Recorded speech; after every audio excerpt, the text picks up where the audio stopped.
Friends, আশা করি আপনারা সবাই ভালো আছেন। আপনাদের সবার ভালোবাসা নিয়ে কিন্তু আবার আমরা চলে এসেছি হার কিপ্টে নাটকের যে পার্টটা দেখছিলাম সেই পার্টেরই কিন্তু একটা অংশ নিয়ে আজকে আমরা নিয়ে চলে এসেছি। আজকের পার্টটা কিন্তু খুব হাসির হতে চলেছে, তাই পার্টটা শেষ অবধি দেখার চেষ্টা করবেন।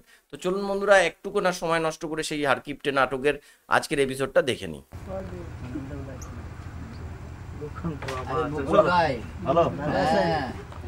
ভরত ভাই, কি হয়েছে? দোকানটা তো একদম ক্লাব ঘর বানাই ফেলি যাও।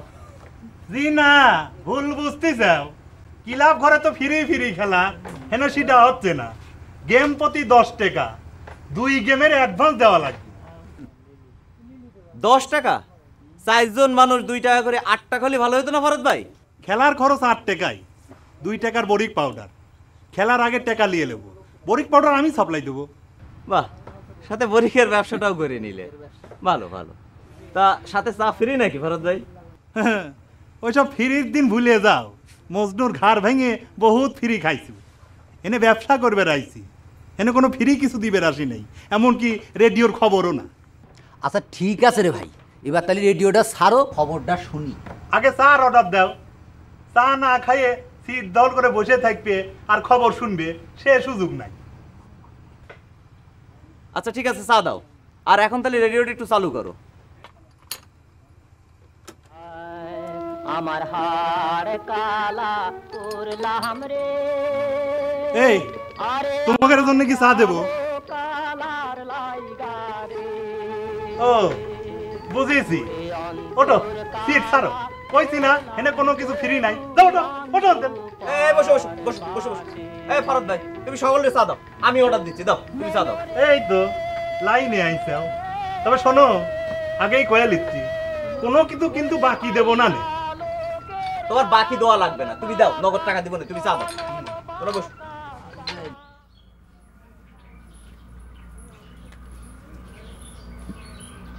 এখানে বসে বসে কি করিস চাও?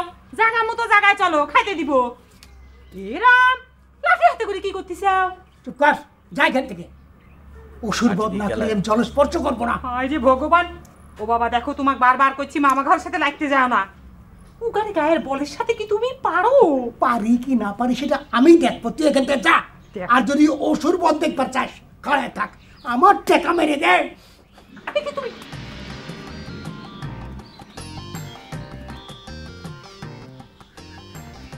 শুভ সকাল জামাইবাবু। কি সৌভাগ্য, প্রাতকালে ঘর থেকে বেরোতেই আপনার মতো গুণী মানুষের দর্শন পেলুম।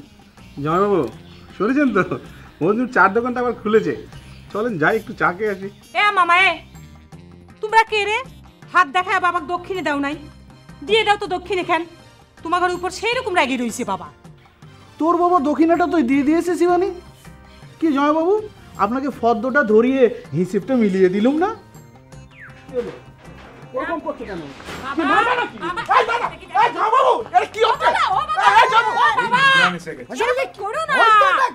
কি হয়েছে নাকি মশাই?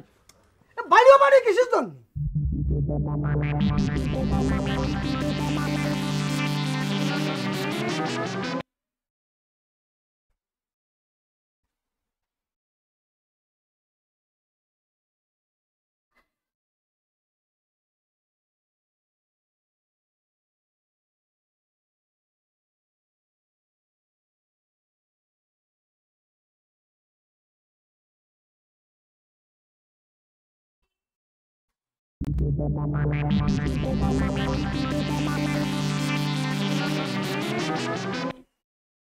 মানে এখান থেকে সাউন্ডে কোনো প্রবলেম আছে?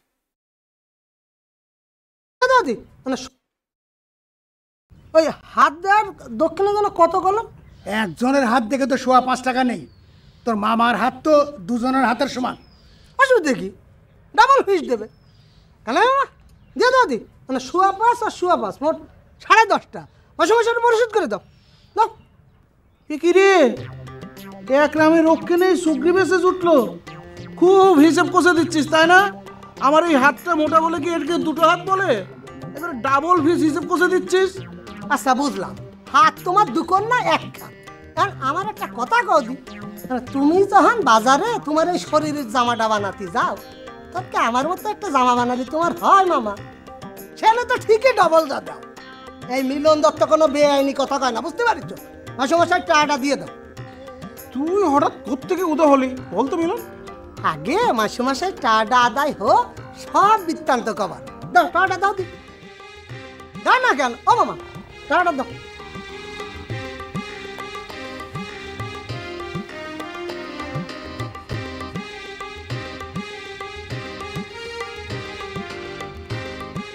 দাও মাসে মাসে মানে টাকাটা একটু বুঝেন দেশই নেন। আহারে ভাই, কত দূরের থেকে আইসু ভাই, নিশ্চয় কালকে রওনা দিছু, ক্লান্ত হয়ে গেছু। চলে হাতে মুখে জল দিব, দেখি আমি তোর জন্য খাবারের কিছু জোগাড় করতে পারি নাকি। আসে। না না দিদি, একদম তাড়াহুড়োর কোনো দরকার। আরে হাত মুখ ধোয়া সহ যে সময় যে ফালতু কাজ বাজ আছে না, ওসব তো স্টেশনে আমি সরকারি খরচে সারিয়ে আইছি না দিদি। আর ট্রেনের মধ্যে আসতে আসতে এক লোকের সাথে না খুব ভালো খাতির হয়ে গেল। তার খরচে তখন বিস্কুট আর এক কাপ চা দিয়ে মেরে কষ্ট সারিয়ে নিলাম। সুন্দর করে তোমরা ধীরে সুস্থে স্টেশনে হাইটেছিল। তুই কি চাটমোহর স্টেশন থেকে হেঁটে এসেছিস? না তো কি, আমার মাত্র 6 কিলোমিটার, রিক্সায় 10 টাকা ভাড়া দিয়ে বসে থাকলো। ওরে বাবা রে, ওরে আমার বাজারের তো 10 টাকা খরচ হয়নি আসতে। তারপরে কি আর করবো, মানে জয় রাম করে দিলাম হাঁটা। তারপরে ওই যে রাস্তার মধ্যে দুটো বিস্কুট দিছিল না, তাতে কিন্তু দুখানি খাইনি, একখানা আমার পকেটে রেখে দিয়েছিলাম।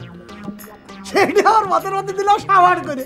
তোমার পথের পাশে একটা টিপ কল দিয়ে পেট হয়ে জল খেয়ে নিলাম। সাবান 5 গ্লাস। ওরে আমার সোনার ভাই রে, কি সংসার জ্ঞান। দেখো মামা, দেখো ও ভাই, আসি তুই তো যাবো। মাসে মাসে রাগারাগি করতে না, চল।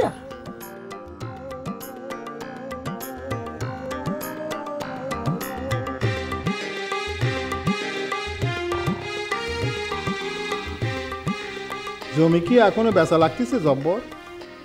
তাছাড়া উপায় কি ভাইজান?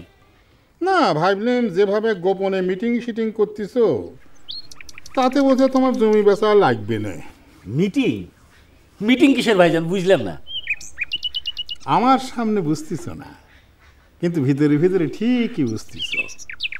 তোমার কি ধারণা আমার বউয়ের সাথে গোপন মিটিং করে তুমি তোমার জমি বেচা ঠেকাবার পারবে? এইসব আপনি কি করছেন ভাইজান? ভাবি সাহেব কি আমার বাড়িতে বেড়ে যাবার পারে না? এর মধ্যে আপনি গোপন মিটিং খুঁজে পেলেন কনে? কথা কলি কিন্তু অনেক দূর চলে যাবে না জব্বর। তুমি নিজেকে অনেক চালাক মনে করো, তাই না? আমার বউয়ের সাথে বসে গোপন বৈঠক করে তুমি মনে করিছো যে তুমি তোমার বিটির সাথে আমার বেটার বিয়ে হয়ে যাবে না, আর তুমি তোমার জমি ফেরত পাওয়া যাবা। ওই সব 2 নম্বরের ধান্দা ছাড়ে দাও জব্বর। আপনার কথার জবাব আমি ঠিকই দিতে পারতাম ভাইজান, কিন্তু আপনার সঙ্গে কোনো বেয়াদবি করতে চাই না। দেখেন, কথা কয়া যায়,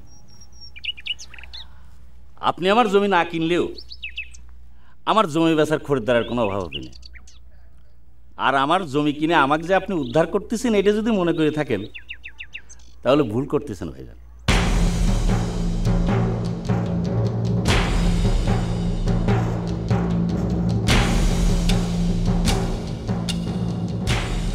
জমি আবার রাগ করে বিক্রি করে দিবে না তো অন্য জায়গায়? আমি তো করছি যে আমার ভুল হয়ে গেছে রেশমা। শুনলাম, আমাকে তুমি ক্ষমা করে দাও রেশমা। কি করব কও, তোমাকে আমি এত ভালোবাসি যে আমি তোমাকে পাবো না এ কথা কল্পনা করলে আমার মাথা গরম হয়ে যায়। ভালো তো খালি তুমি একলা বাসো, আমি তো তোমাকে ভালোবাসি নে, আর সেজন্য আমার মাথা গরমও হয় না। বিশ্বাস করো রেশমা, আমি যদি তোমাকে না পাই তাহলে পরে আমি নিজের হাতে তোমাকে খুন করে আমি নিজেই আত্মহত্যা করব। তুমি তাই করো না হর, তুমি আমাকে মাইরেই ফেলাও, তাও আমি আমার বাপের মনে অন্যায়ভাবে দুঃখ দিতে পারবো না। বললাম তো রেশমা, আর কোনোদিন এই ধরনের ভুল আমার হবে না। আমার ভুল হয়ে গেছে, গোল্লা আমার এই ভুলটা ধরাই দিয়েছে।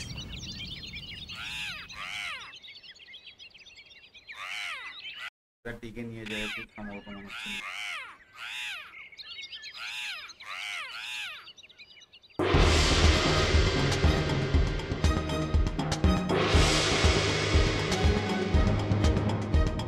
তোমার ভাই ডাক্তার হওয়ার পরে না, আমি জানি রেশমা আমি এখনো তোমার যোগ্য না। এই জন্যই তো তোমার হারানোর ভয়টা আমার সবসময়ই থাকে। হারানোর ভয় কি খালি তোমার একলার নহর? আমার কি তোমাকে হারানোর ভয় নাই? সেটা আমি জানি। রেশমা, এদিকে আয় তোমা।